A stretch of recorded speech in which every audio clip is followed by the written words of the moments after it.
Yeah.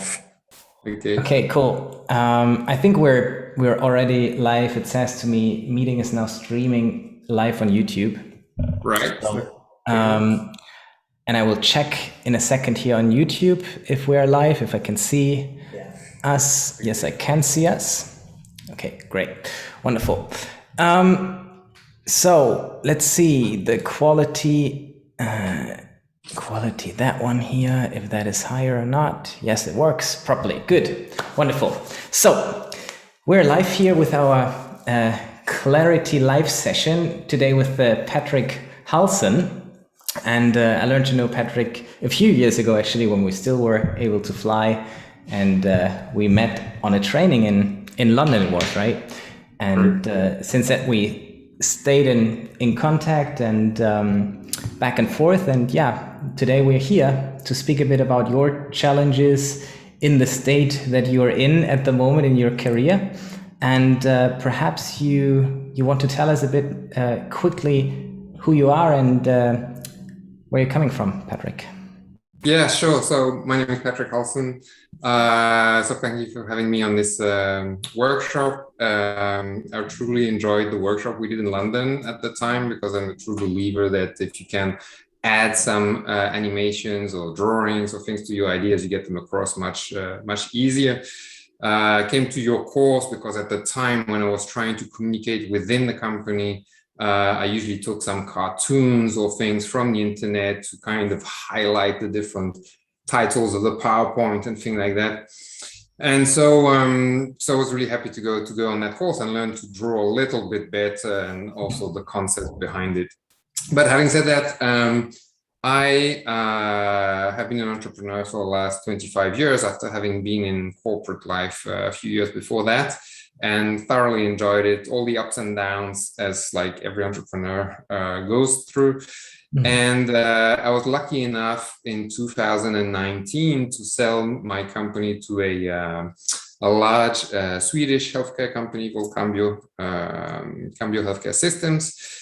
And since then, I've been working with them full time, working with them in terms of doing the transition from the merger and making sure everything went really smooth, explaining to their customers, their colleagues what the product was all about, and so. And then after that transition, I became a critical care evangelist because the company I sold was specialized in intensive care units. And this is a highly specialized IT or has highly specialized IT requirements. Everything has got to go super fast and super detailed. And then, so as a critical care evangelist, basically what I did was to explain to hospitals and potential clients what were the benefits of going digital and going digital in the way we were actually delivering the solution. And then moved on to AI in healthcare and looked at the scope of how AI is going to change the healthcare tomorrow and so. And since the 1st of January, I've actually become now a consultant for Cambio Healthcare System and actually a handful of other companies and also CEOs, which I kind of help or train or coach or whatever you want to call it, and share basically my experience as an entrepreneur and try to tell them or explain how not to do the same mistakes on the one hand, and on the other hand, how to become, super lean, more effective, and things like that, because it is a competitive world and you really, really need to strive to be the best at everything you do in order to pull the head out of the competition and things like that. So it's a super interesting position I'm in right now. And the reason I thought I would participate in this workshop was that sometimes, it could be interesting to see how you would have conveyed some concepts or some ideas or processes which I currently explain in a less visual way, but nonetheless on a kind of daily basis to all these companies and CEOs. Yeah, wonderful. Thank you, Patrick, for giving us this introduction. And like, so, I mean, you said it somehow, but I understood as well that you're investing at the moment, or have invested in a few companies, and acting as their coach at the same time to be sure that your investment will kind of pay off, right? Which is a good idea, to be honest, because I think that's kind of how you can secure success over time. But so when you're thinking of, we talked about that briefly before. So in that regard, what is your challenge there to communicate your ideas, and which kind of ideas do you try to get across? What is most important for the startup and the CEOs to understand, so you know that they can be successful? What would you say? Yeah, so being myself part of the company is not what is going to guarantee the success, right? The success is based on hopefully which company I select, based on who is actually running the company, what experience they have, what is their product, what is the market potential they have behind that, but especially what is their mindset?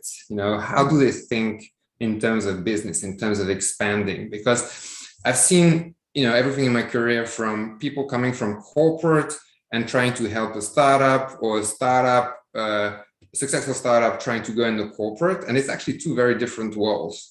Yeah. You have a lot of different conditions or preconditions. The market is different. The reputation of the company is different. So the way of doing the business is also very different. So that's why the companies I select in order to invest are companies who have these criteria, plus a CEO who's really eager to understand, how can he or she become more effective? How can they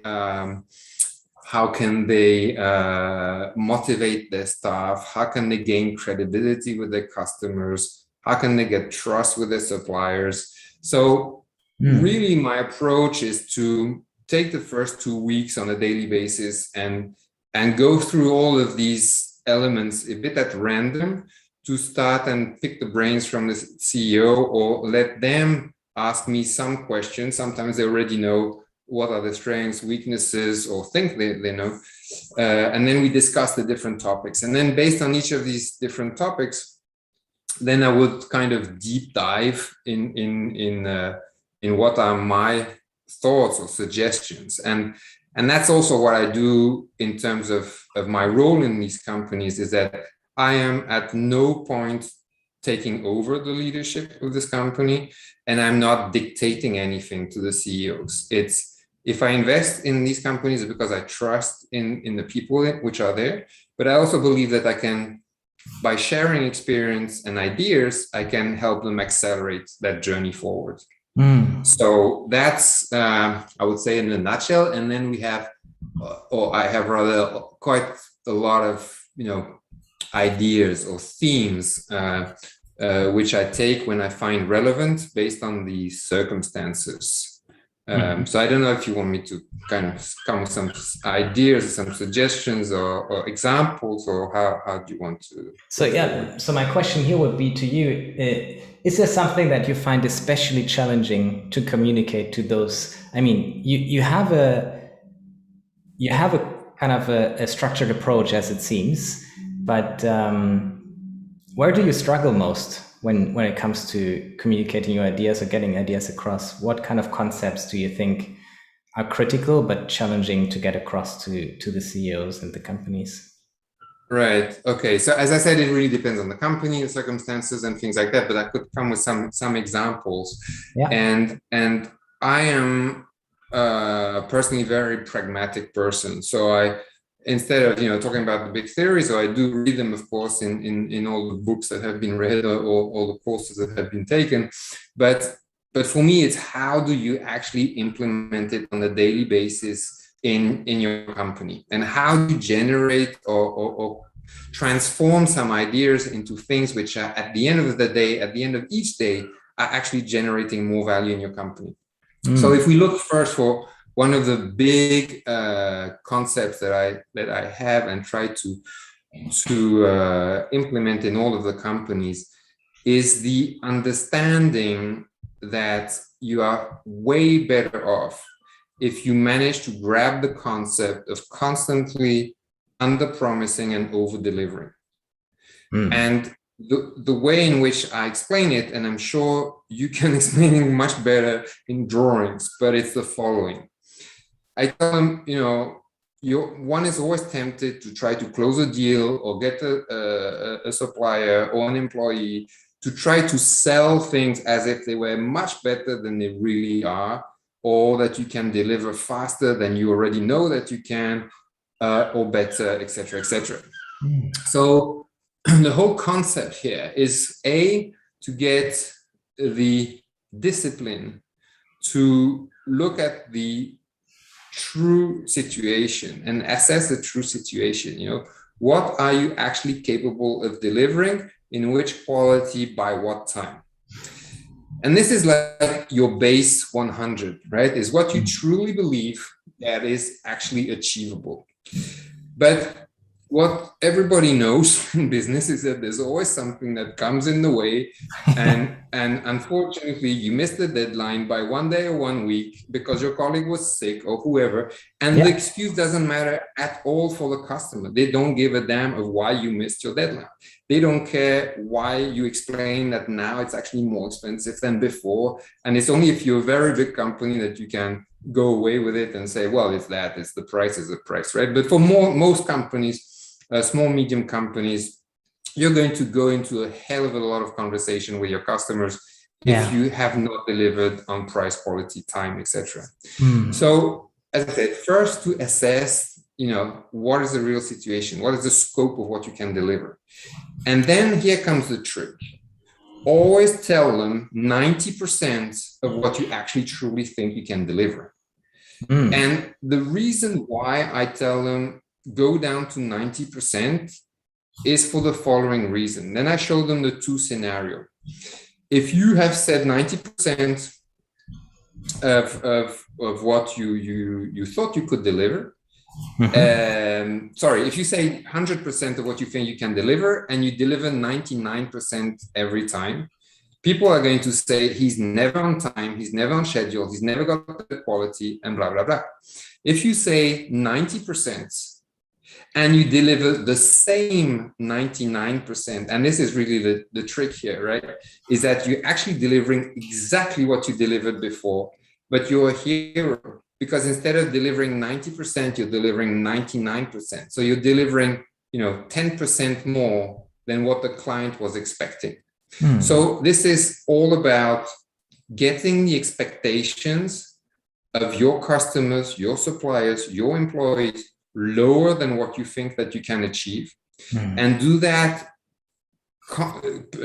throughout, the entire organization. Make everybody understand that, and then everybody will be happy, surprised, impressed, and then you can be 100% sure that your bonds with your suppliers, with your customers, with everybody in your ecosystem is going to go from strength to strength, And then you're going to be the person or the company who nobody wants to replace because everybody can trust you.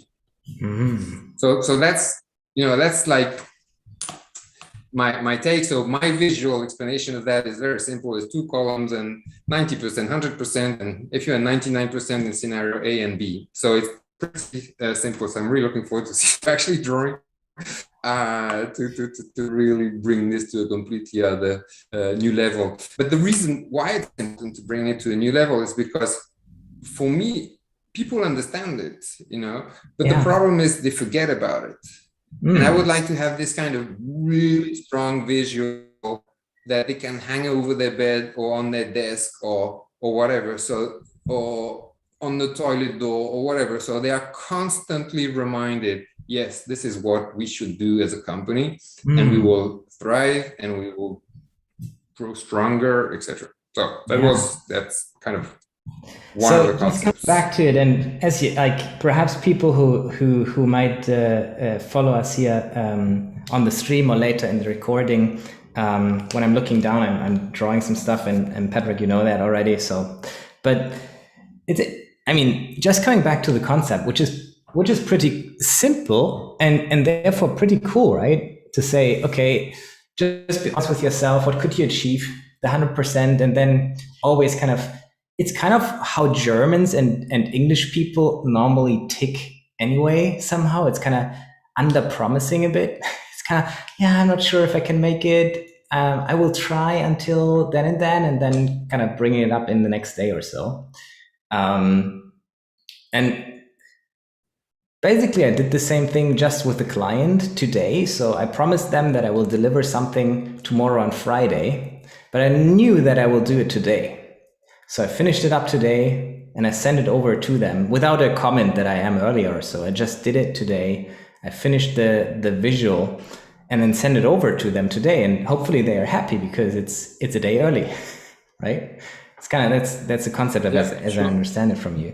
So how I would try to put that together when I understand you right here, let me just pull that down and change a bit the viewpoint here. What we're saying like this.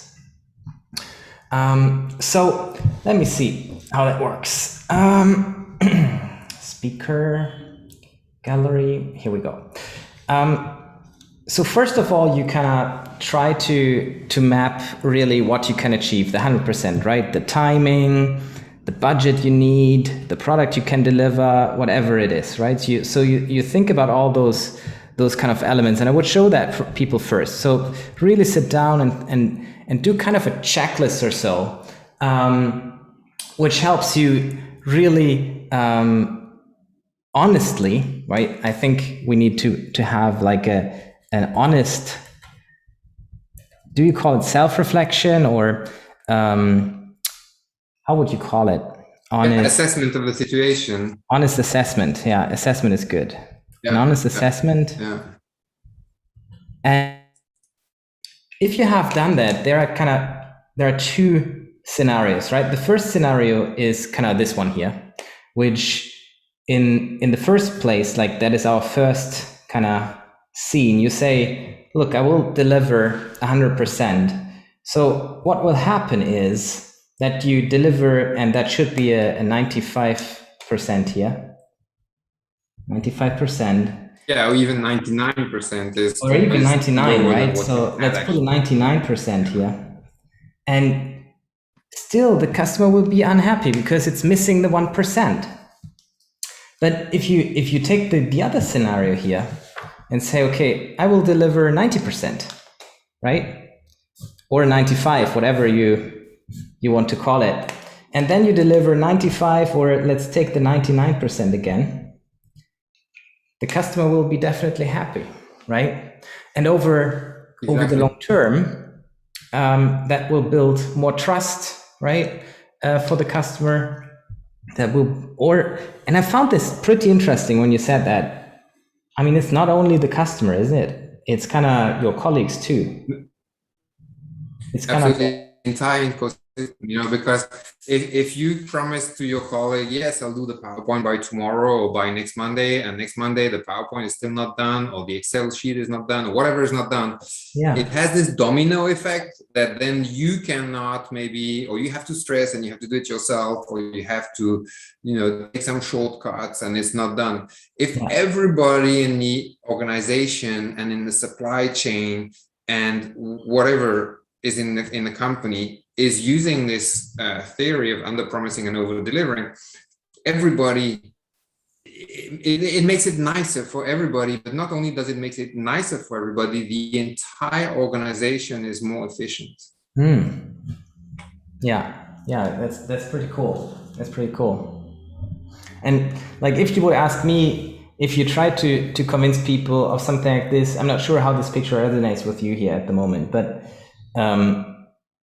so I always tend to do it. Yeah, I mean, I think what I really like with your picture here, is that if I had given you my drawing, it would be really, really bad compared to this one, because I explain the concept in a rational way by just putting the numbers, and so in a very rational way. Whereas by having now these images, you're actually having a lot of emotional connection also with the people who's looking at that, who's finding it fun, can relate to it better. So yeah, it's great. Yeah, true. And I'm impressed that you can do it live like that so fast and grasp the concepts. That's what I was also really, really impressed at the workshop in London. I always try my best, right? It's not always 100%. It's kind of so. When I show these things, just to mention this, Patrick, and when you come in this situation of explaining this concept to other people, I think it's super powerful if you tell the story bit by bit, right? So you start with the, like, let's do an honest assessment and say, like, okay, we need to map how far, like, in what kind of time frame do we manage it, how much budget we need, what parts of the project of the product can we deliver, and then there are like, this is our 100%, and then imagine you say to the client, right?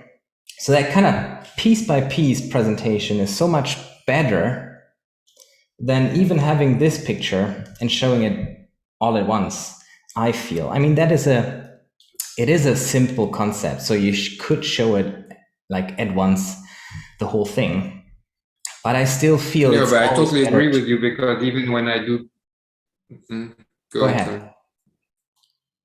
So yeah, I was saying I totally agree with you, because even when I do PowerPoints to customers, I never have a full slide. It's just like one bullet at a time, or one graph at a time, one arrow at a time. So it's actually, the drawing is actually enhancing what I'm doing rather than me describing what is on the board.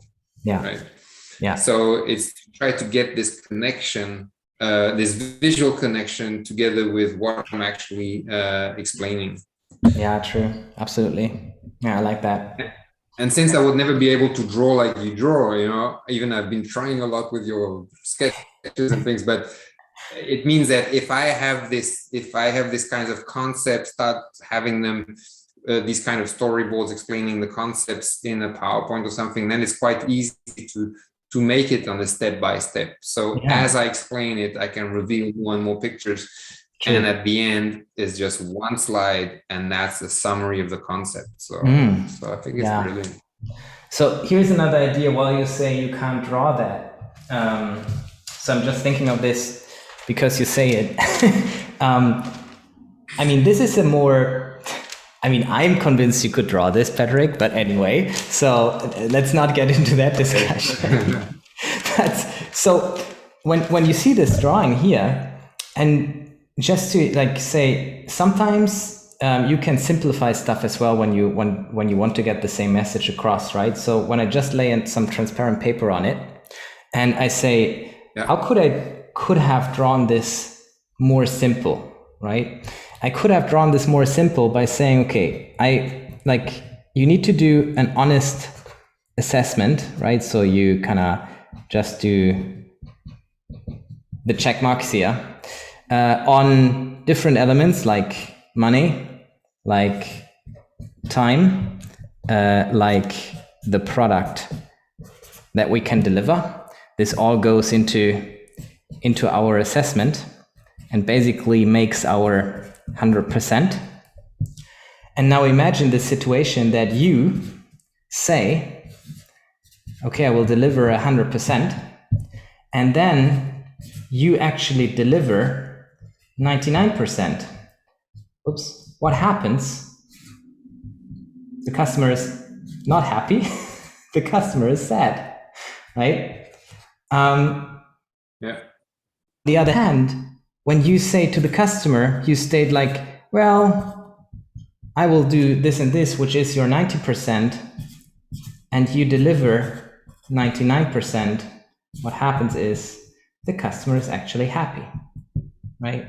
So you could draw the same thing. That's what I'm saying, Patrick. If you ever come into the situation where you say, like, you're sitting with the CEO and you don't have your presentation or so, for me, it works the same way. Perhaps it's not that pretty, right? But it conveys the same message for me, as well with some emotions, right? I'm not sure how you see it. I see. So that could work as well. So there is a version that is more kind of complex and has more details and the more gestures in it and stuff. And there's the version of the same story that is more simplified, that you could easily draw while you speak or making it up, right? Yeah, absolutely.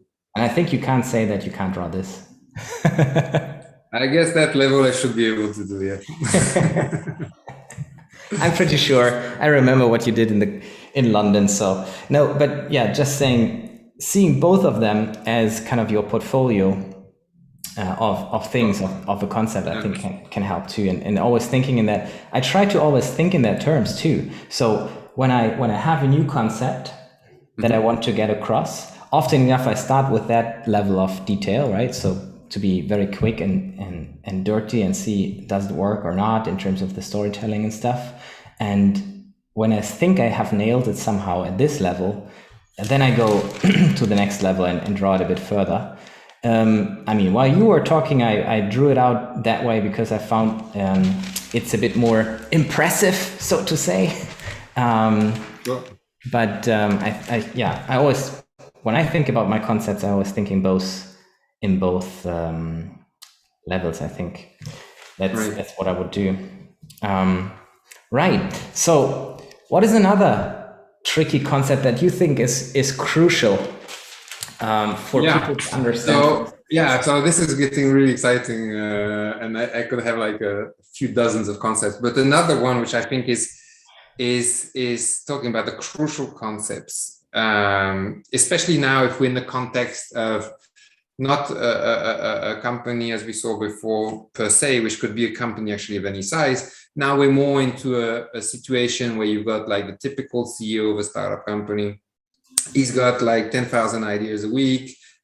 He's completely, or she is completely overwhelmed by the number of tasks. They're trying to constantly optimize, eat faster, sleep less, stop exercising, being on two phones at the same time, etc., etc. I mean, you've seen these situations, right, in all the startup environments, and I've been there myself, and I've been, pushed to the very end where sometimes I was thinking, okay, this is not going to work. I won't be able to get up the next day or so, but luckily there's a night in between 2 days, and every day I manage to get up and to start again. So, but it kind of pushes your creativity to see, but how can you come out of this nightmare? And I think a lot of people would actually recognize themselves in this kind of description. So basically, my thought has evolved over time a lot, and my methodology has also evolved now to the extreme where for the last 2.5 years I've been registering my time usage 24/7, and that's just because of an app which I had some programmers to create for me, because I couldn't find anything on the market which actually worked for me. But it was like every time I change what I'm doing, it's just one click and I'm just tracking all that I'm doing. But the reason I do that is that at the end of the day, I can see how was my day, how was my week, how was my month, am I going in the right direction? Am I working more on things which I like and less on things which I don't like? Am I stopping things which are not generating value? Am I delegating things, etc., etc., etc.? And then I look at things where this is taking really a lot of my time. My time is so precious, and if I want more time, I can't have a 48-hour clock like everybody in the world. We've got 24 hours. We should sleep 6 to 8 hours a night. So we've got the same base, and then it's just a question of optimizing your time through processes, discipline, and other things. So one of the things so apart from registering my time, which can also be done on a very high level, when I talk to people about registering their time, I say, first of all, you should register the first week only 3 parameters. How much do you sleep? How much do you work? And how much do you not work?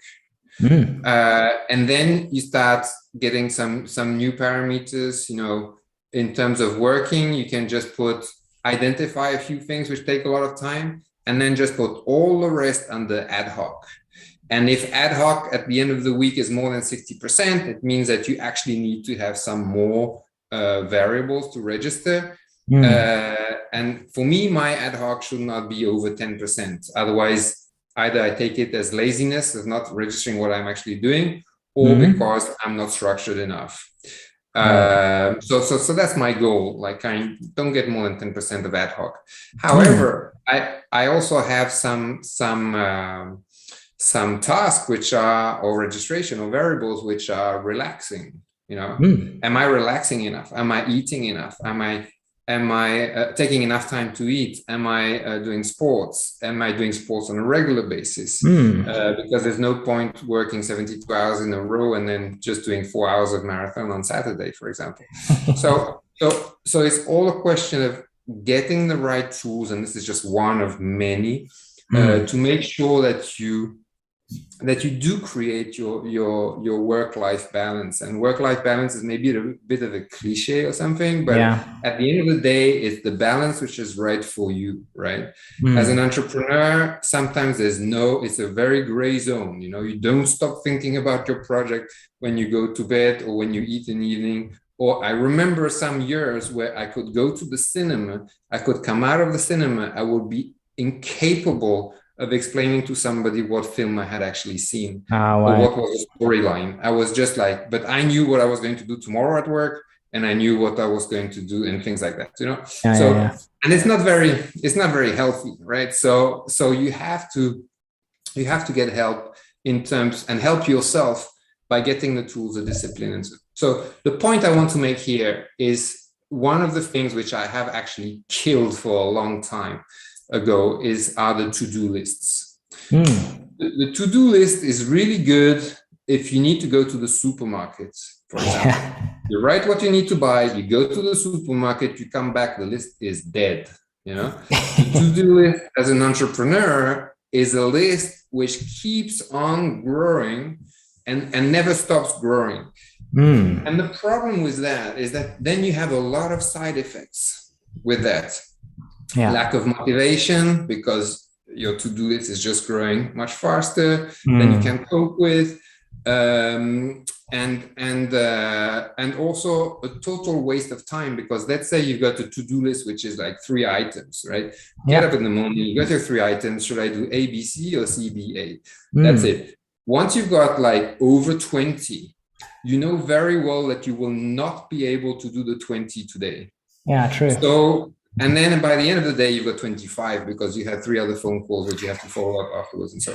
And the next day you've got 35, right? So you know very well that you won't be able to do them today, and yet every day you look at them again, think again, should I do them today or not, and so and so.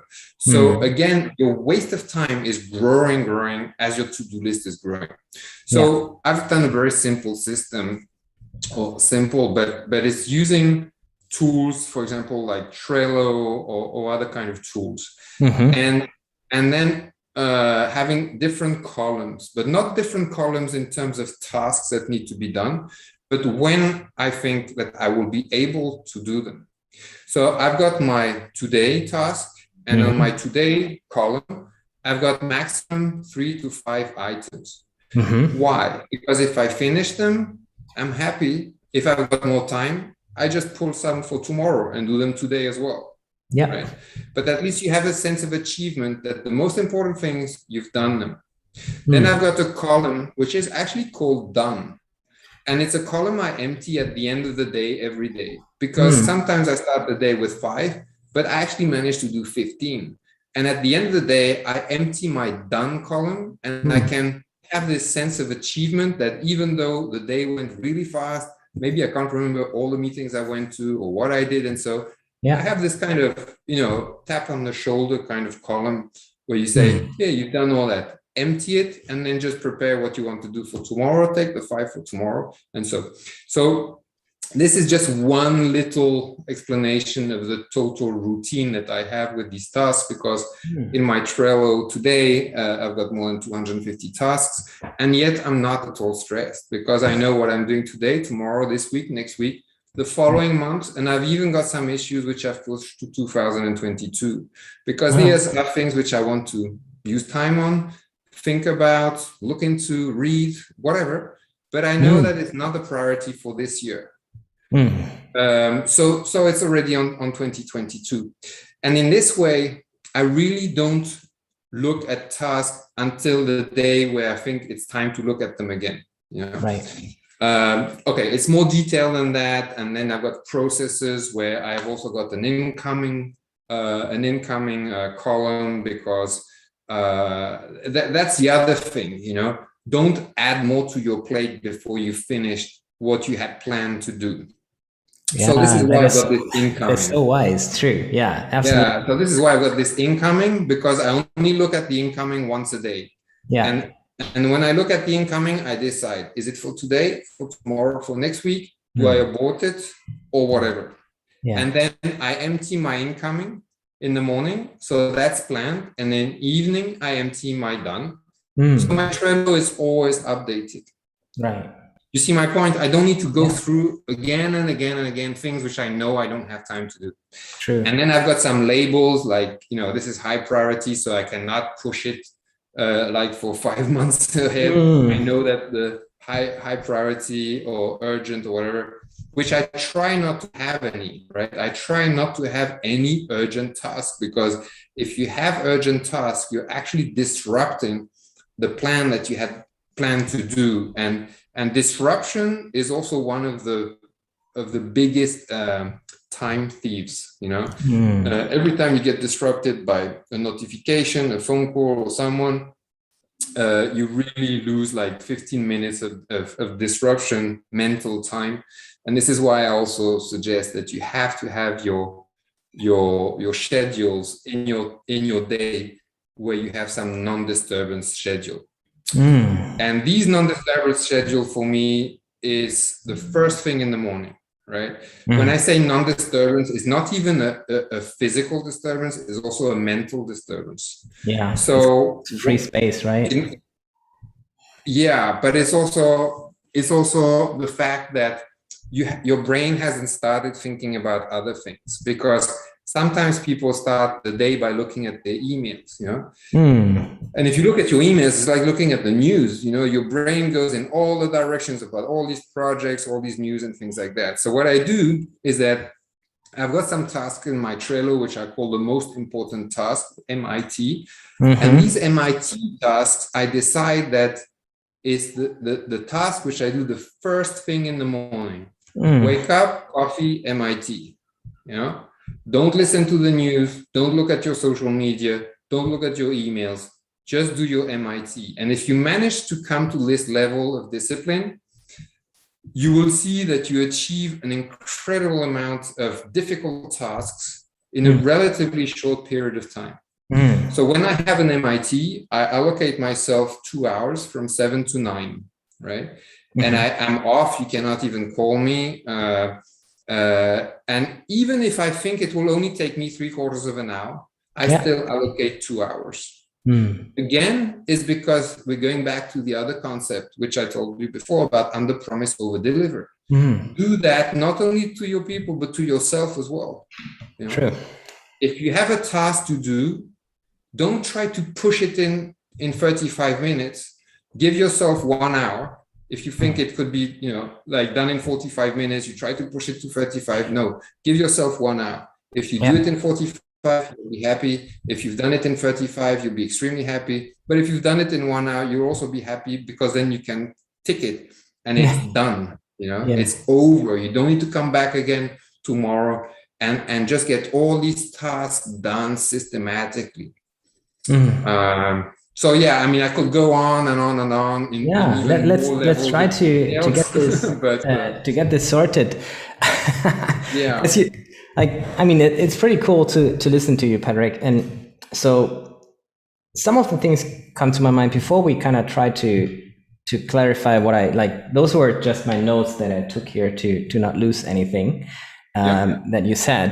But so one thing that came to my mind with your today list is something that I learned from my own coach. I think I don't have a sticky note around here right now, so I need to like do a simulation. But my own coach is he's Mark McGuinness, and I meet him every second week, so for a few years now.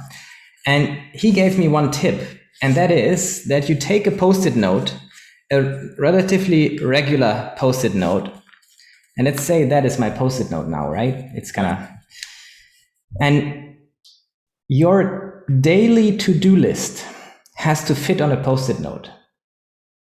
Otherwise, you're not able to do it, right? You will not achieve more than fits on this one. And it doesn't count that you take a 0.1 millimeter pen and write in kind of miniature, but you actually take a normal pen and then you write what you have to do in normal letters, right? On this, back to the 3 to 5 tasks that you should plan and not more. Exactly. That I was reminded. This is kind of the physical equivalent of your today role in Trello, basically. And I really like that approach because it gives you that freedom to say, I only have to look at this sticky note today. Everything else doesn't matter. And if I have done that, I can get rid of that, and then tomorrow is another day. Exactly. And I would add one more dimension to that, is that the list that you have on the sticky note should realistically be finished by 2 o'clock. Right.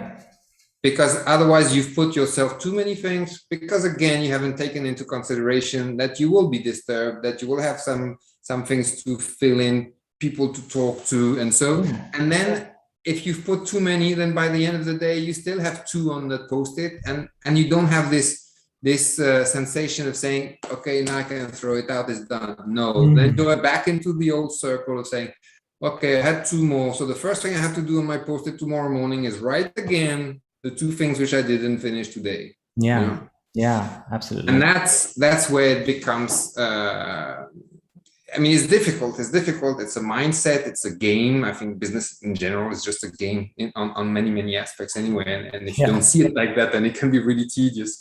Yeah. So it's, getting the right cards in terms of your strategy, but also your processes, et cetera, et cetera. Yeah, absolutely. No, I'm totally with you.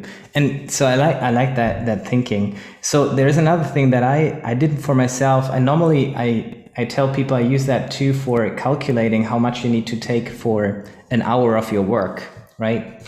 But that might help. I mean, I think you might have thought about that too, but when you think of it, that we can basically work, like if you take a year, which is 365 days, but basically you have 104 days weekends, right?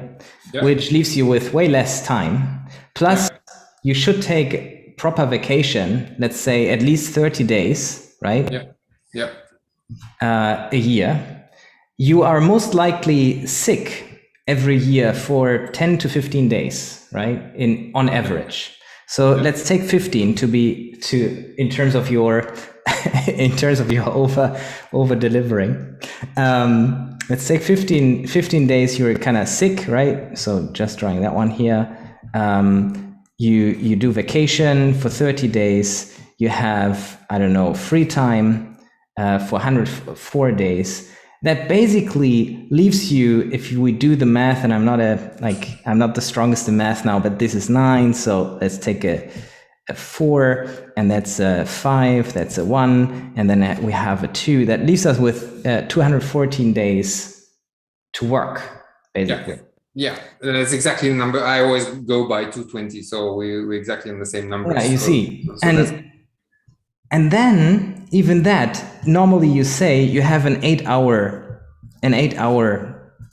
kind of working day, right? But basically, to be realistic, we can't work 8 hours a day, focus and concentrated. So realistically, for me, that would be let's just do that by half. That's 4 hours per day, where you can really work productive and stuff. Work, yeah. Right. actually do the work. So if we have 4 hours, if we do that roughly again, we have around 800, whatever, let's say 850 hours, right? Roughly per year only to work. So you really need to be careful what you do, because 850 hours is not that many, right?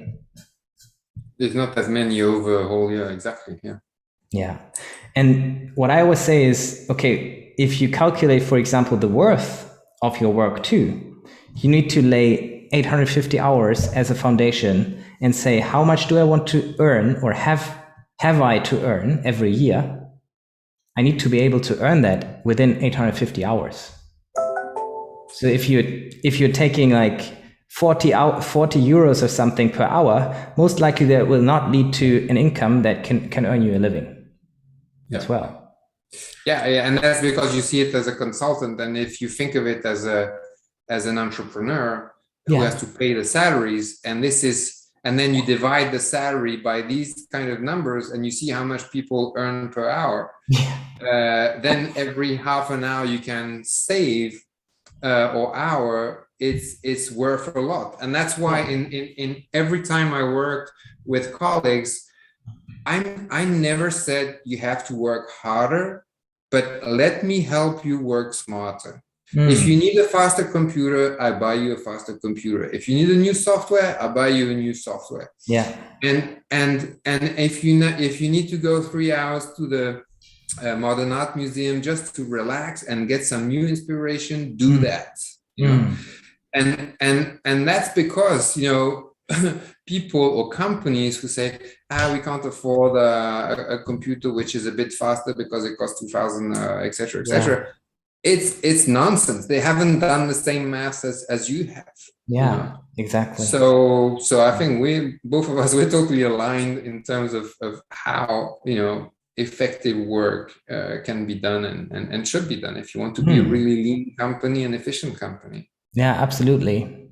And so as well, like the thing, like, I mean, we're talking about all this kind of stuff. I mean, you talked to someone like who had a burnout last year, so I was kind of completely down on it last summer, so I didn't manage the time well because I needed to do the work and like did some too much, but it's super important. That's why I think, I mean, do you have, like, thinking about this, what you said before, I think it would be worthwhile for you to think about how could you really help people to use that as if I may, Patrick, right? You stop me if you think that's not interesting. And that's not interesting for you to do.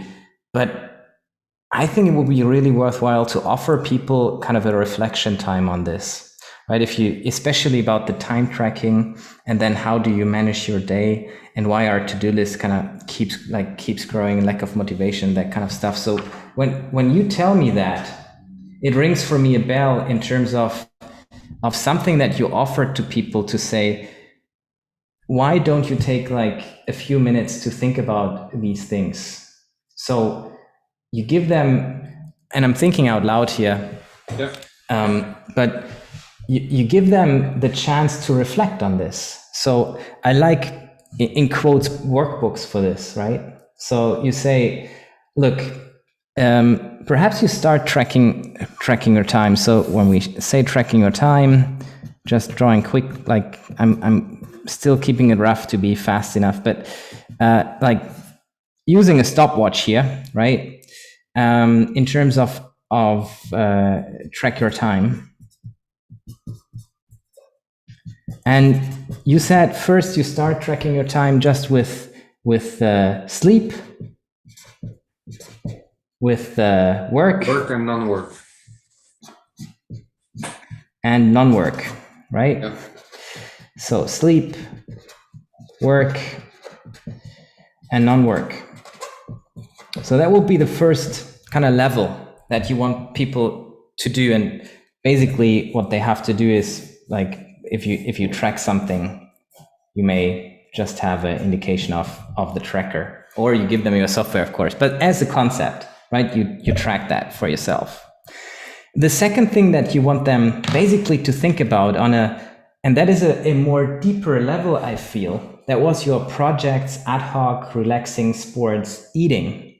So I would put kind of an open question in terms of like, what else are you doing during the work, during the day, right? Asking that question. So what else are you doing? And how often? So basically, you want to always break down what is the biggest amount of hours which are unknown. And by doing this, at the end of the day, you get the stats. And by looking at my own stats, which is what you have to look at, otherwise there's no point in registering the time, right? Yes. But by doing that, suddenly you find these big clumps of hours used, which on a yearly basis are huge. And I'm thinking, just to give you an example, one example is the emails, right? Yeah. I've reduced my email usage or time usage by over 60%. I used to have more than 100 emails in my inbox. Yeah. I've optimized in terms of rules and things like that for over time. But then I found out, but it doesn't really help, because then you have to go in every category and start reading all of them. So it helps a little bit because you put the same mails together and so on. But what really made a huge difference for me is I found an assistant online in South Africa who was already working for different CEOs. And then I implemented a process with her. Yeah. So every morning after I done my MIT, I looked at my emails, but I used this concept of Ohio, which I guess you've heard as well, only handle it once, right? Yeah. And by doing that, so first of all, you save time by not going twice to the same email. And secondly, so it's much more effective. So what I did is that when I went through my videos, my emails, I used Loom or some other Screenomatic or whatever. Yeah. And I actually read the email while I was recording myself. And then reflecting and then saying, okay, Sonia, can you please tell this guy or this lady or whatever, or this customer, blah, blah, blah, blah, blah, blah, blah. And I can speak much faster than I can write. And she can type really fast. And I know that if I did it myself, it would be less time than her time and my time. But that doesn't matter, because in these circumstances is how I can save my time. Yeah. How can I have 3 or 4 hours more a week where I can just use on prospecting new customers, doing some other things. And this process worked really, really well for us. And it went everything from saying, hey, they've just booked me a meeting here. Can you book the conference room? Can you book a ticket to go there? Can you do this? Can you do that? And if you kind of get rid of all these small things, even paying with credit card, takes like maybe 30 seconds. But if you put all these 30 seconds into minutes, into tens of minutes, into hours, at the end of the day, when I can save 100 hours, I say to myself, 100 hours, this is nearly 3 weeks of vacation. Yeah. And that's 1/8 of the year for your work. Exactly. 15%. So 12%, whatever. So this is how I constantly free myself to gain more hours, to do more things. And I wanted just to say something about the burnout. I've known other people who've been very close to that, and myself as well, until the day I said, this cannot continue. I have to find other ways of doing things and so on. But why do people arrive in these burnout situations? It's because they say, I've got an 8-hour day. Okay, but today I'll do 10 hours because it's okay. Tomorrow I'll wake up at 5 because I can't finish what I need to do today, and so on and so and so. And at the end of the day, you're really tired, you're really inefficient, you're missing all your deadlines, you're getting more stress, you're aggravated with your customers, sometimes your colleagues or your family. Absolutely. And it's just a very, very big negative spiral, Yeah. And the end point is the burnout. Yeah, But it there are is. so many levels before that where you could actually say to people, hey, Stop stop a it. minute, think, plan, and figure a way not to work more hours. And another thing which is interesting is sometimes some of my colleagues in some circumstances, they said, hey, yeah, we're going to work at the hospital, we're going to have to work so many more hours and so, we have to do this or that. And I always thought, and then, some of them even want to say, but you'll have to start paying some extra hours and things like that. And I said, no, because if I start paying extra hours, I'm not helping you. You're just going to add more and more work, and it's going to be less and less efficient. Yeah. So what I do want you to do is to actually, if you're here for 8 hours, find a way to do it in 8 hours. And again, as I said before, you want a faster computer, you get a faster computer, you want etc., etc. I also went all the way to tell to people, anything that you can delegate, and that could be another topic about delegation, but we don't have time delegating, but it's to say anything that you can delegate to somebody who can do it faster or cheaper than you should delegate. There's Upwork out there, you've got a huge potential of 10 million freelancers, good and bad, but it takes time also to select the good ones, blah, blah, blah. It's a whole other subject as well. Yeah. But if you can do that, you're making yourself a favor, and you're actually, by delegating and putting a bit more cost on the company, you're actually improving the entire efficiency of the company. Yeah, true. And I think that's right for a company or a freelancer. Even a freelancer can delegate to other people. It's true. Absolutely. It's super important. And I mean, just as we're coming close to the full hour, Patrick, sure. For the people watching, and thank you for joining today, for everybody who's here on YouTube. And hopefully for you, it's as well interesting. I mean, we could talk for hours on these topics. I think it's really interesting. And I think it's important as well to make people understand that the world doesn't end if they don't say yes to everything, right?